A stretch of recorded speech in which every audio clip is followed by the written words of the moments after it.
Hello everyone. Today we're going to explore the most disgusting practices the pharaohs of Egypt engaged in. But before we begin, don't forget to like this video, subscribe to our channel, and follow us for more fascinating content. Let's go.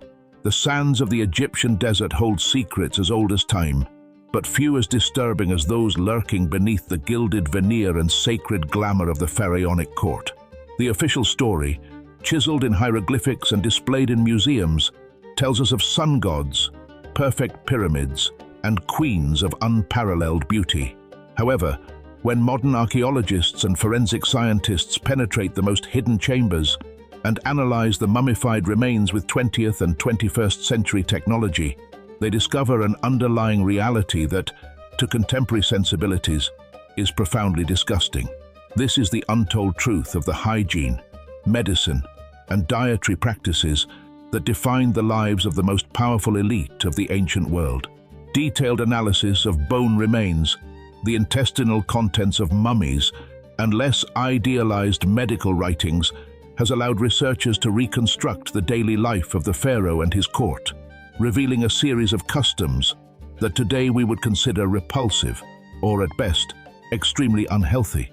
Life on the Nile, although rich in culture, was intrinsically linked to the earth, heat, and disease, creating an environment where filth and luxury paradoxically coexisted. One of the most shocking revelations focuses on the diet of the elite, particularly their obsession with bread. Bread was the staple food, the currency, and the symbol of civilization. However, the method of milling grain, carried out in stone mills that constantly released silica particles and granite fragments into the flour, had dire consequences. Scientists have examined the teeth of virtually all the royal mummies, from laborers to the pharaohs themselves, and the diagnosis is unanimous: extreme dental abrasion. The teeth were so worn by stone dust that, by early adulthood, most individuals had exposed pulp, causing constant and excruciating pain. This dental abrasion not only led to abscesses and tooth loss, but the chronic infections spread to the jawbone, often causing osteomyelitis, a condition treated today with powerful antibiotics, but which in ancient Egypt was a constant source of sepsis and likely the cause of death for many royals, including Ramses the Great himself. The pharaoh's smile, idealized in art, was actually a mouthful of pain, pus, and inflamed gums. Another aspect of the diet that would be shocking was the constant consumption of beer. Egyptian beer was thick, cloudy, and highly nutritious, but it was often brewed under questionable hygienic conditions. The remnants of grain and yeast were often contaminated with parasites and bacteria from the environment. Although fermentation killed some threats, the daily consumption of this beverage, along with the Nile water, which was inevitably contaminated with human and animal waste, guaranteed the constant spread of intestinal worms and chronic diarrheal diseases. Scientists have found evidence of schistosomiasis caused by aquatic parasites, and tapeworms in fecal samples preserved in sarcophagi, a reality of perpetual intestinal distress. The pharaoh's personal hygiene, despite religious purification rituals, also possessed surprisingly grotesque aspects. Hair removal practices were rigorous. The elite shaved all body hair to avoid lice and fleas, which were endemic in society. However, their luxurious wigs, made of human hair, wool, or plant fibers, were rarely washed. These wigs became perfect reservoirs for mites, dandruff, and lice, which were constantly reintroduced into the shaved scalp, creating a vicious cycle of itching, infection, and skin disease. The majestic wig that symbolized divinity was, in practice, a breeding ground for parasites. Perhaps one of the most disgusting practices that science has revealed relates to medicine and folk remedies. Egyptian medical texts, such as the Ebers Papyrus, contain prescriptions that, although mixed with rational treatments, such as honey for its antiseptic properties, also include ingredients that would make us vomit. Remedies for various ailments often required the use of animal dung. For example, crocodile dung was used as a contraceptive, or donkey dung to heal open wounds. Applying fecal matter to wounds, far from healing them, guaranteed to introduce lethal bacterial infections such as tetanus and gangrene. Studies of royal lifespans and illnesses, including analyses of the bones of Tutankhamun and other pharaohs, reveal a horrifying state of health. Pharaohs, far from being robust figures, often suffered from severe arthritis and bone deformities, possibly exacerbated by chronic inflammatory diseases. Tutankhamun, for example, walked with a cane due to bone necrosis in his foot, a condition likely aggravated by recurrent malaria and the high level of inbreeding within the royal family. His life, glorified as that of a god, was in reality a constant battle with pain, limping, and illness. This physical fragility, confirmed by CT scans and DNA analysis, stands in stark contrast to the official iconography that presented them as beings of divine perfection and eternal vigor. The Egyptian throne was, in many cases, a seat of physical torment.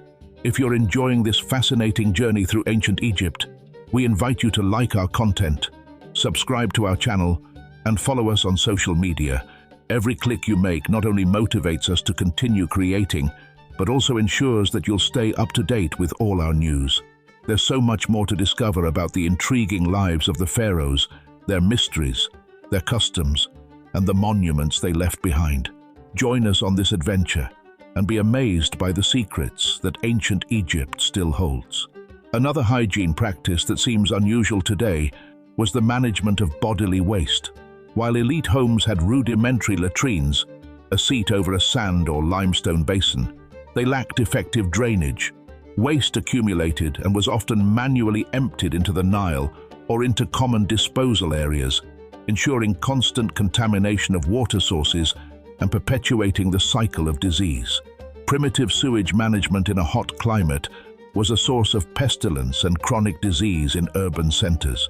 This rudimentary system, which had not evolved significantly over millennia, turned elite residential areas, despite their architectural beauty, into hotbeds of pathogens and a breeding ground for dysentery and cholera. The stench in the cities must have been a constant reality. Embalming rites, which represented the pinnacle of Egyptian sacred art, also involved rather gruesome and disgusting procedures.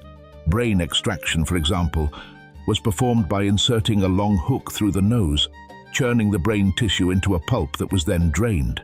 Evisceration of the body, performed in special tents called wab by the purifying priests, involved the manual removal of all abdominal organs, which were placed in the 4 canopic jars.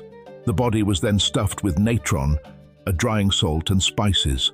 The smell of the initial putrefaction, the natron, and the spices must have created an overwhelming and repugnant atmosphere around the mummification workshops. Chemists and forensic experts have confirmed that the process released a myriad of volatile organic compounds during the initial decomposition and organ removal, making the workshops of the dead places of unbearable stench, a nauseating price paid for the promise of eternal life. Egyptian royal cosmetics, despite the image of beauty and glamour that has come down to us through art, harbored a frankly disgusting biological reality. The famous kohl, eyeliner, generally composed of galena, lead sulfide, was used not only as a powerful aesthetic element to intensify the gaze, but also for its medicinal and protective properties. It helped repel flies, and its lead compounds in low doses could stimulate nitric oxide production in the skin, strengthening the immune defense against eye infections. However, this refinement contrasted with the basis of their body care. The ointments and perfumes used by the elite, although extraordinarily expensive and made with frankincense, myrrh, and flower essences, often used animal fats, ox tallow for example, as excipients. These fats turned rancid with alarming speed under the relentless Egyptian heat. Mummies have preserved remains of these rancid ointments, which must have emitted a sweet, rancid, fatty odor as they decomposed on living skin, creating a nauseating contrast to the expensive floral perfumes that attempted to mask the initial putrefaction. The iconic status symbol wigs, in addition to being, as documented, perfect nests for lice and nits, required the shaved scalp to be constantly lubricated with these same fats to prevent dryness and irritation. This daily ritual ensured that, even wrapped in their finest essences, Egyptian nobles carried with them a subtle but persistent aroma of rotten tallow, a stench made inescapable by social proximity. This cycle of masking with perfume and the inevitable rancidity of the fatty base was a chronic problem that defined physical proximity at court. Social interaction at the Egyptian court was inherently tainted by filth and disease. Lacking modern knowledge of microbiology and the mechanisms of contagion, the spread of disease was a mysterious and uncontrollable event.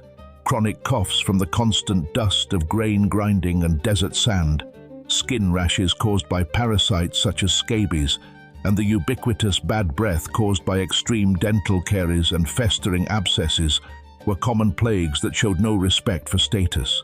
Analysis of the dental remains of nobles reveals diets rich in bread, whose flour contained sand and grinding stone fragments, which eroded enamel and facilitated abscesses so painful they could lead to septicemia. Physical closeness, kisses on the cheeks, and the sharing of food, drinks, and objects at court were everyday acts of constant transmission of pathogens. The exchange of fluids in acts of courtesy, affection, or intimacy became a biological Russian roulette, an invisible risk factor that accelerated the spread of ailments, from gastrointestinal infections to tuberculosis, and dramatically reduced the life expectancy of the elite. Despite all their material privileges, the life of a nobleman was a constant negotiation with physical pain, where infections and parasites were common companions. The lack of proper sanitation in cities and palaces, where waste accumulated, only amplified this cycle of disease, creating an environment of pestilence that the perfumes of myrrh and lotus only managed to momentarily disguise.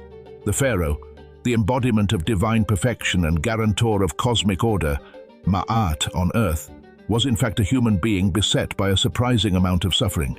Forensic studies and X-rays of royal mummies have dismantled the perfect image to reveal leaders tormented by excruciating dental pain, severe infections that often disfigured their faces, walking with difficulty due to arthritis or old injuries, battling intestinal parasites such as schistosomiasis, common from contact with the Nile, and treating infected wounds with primitive remedies that often included excrement, animal or human, as an ingredient, an additional source of infection.